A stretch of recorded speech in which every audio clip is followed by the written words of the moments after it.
today is the turn of the editor-in-chief. What happens when my battery or a vehicle runs out of charge? When your battery runs out of charge, I'm in trouble.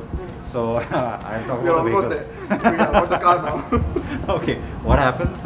You call for help, I guess. I don't know what happens. Okay, then. Next question. Is it better to use a fast charger or a slow charger more frequently? Slow charger. Can you actually commute from the north to the south in an electric vehicle? Of India or the globe? At least in India. Let's talk I'm about that. trying to give you as witty answers as possible. Yes, of course it's possible. It would just need a little planning. Okay, where can I find the nearest EV charging station?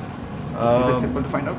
Yeah, I think once you have an app that will tell you that, it'll pinpoint it and it'll even guide you to it. So I think that's the good thing about technology these days.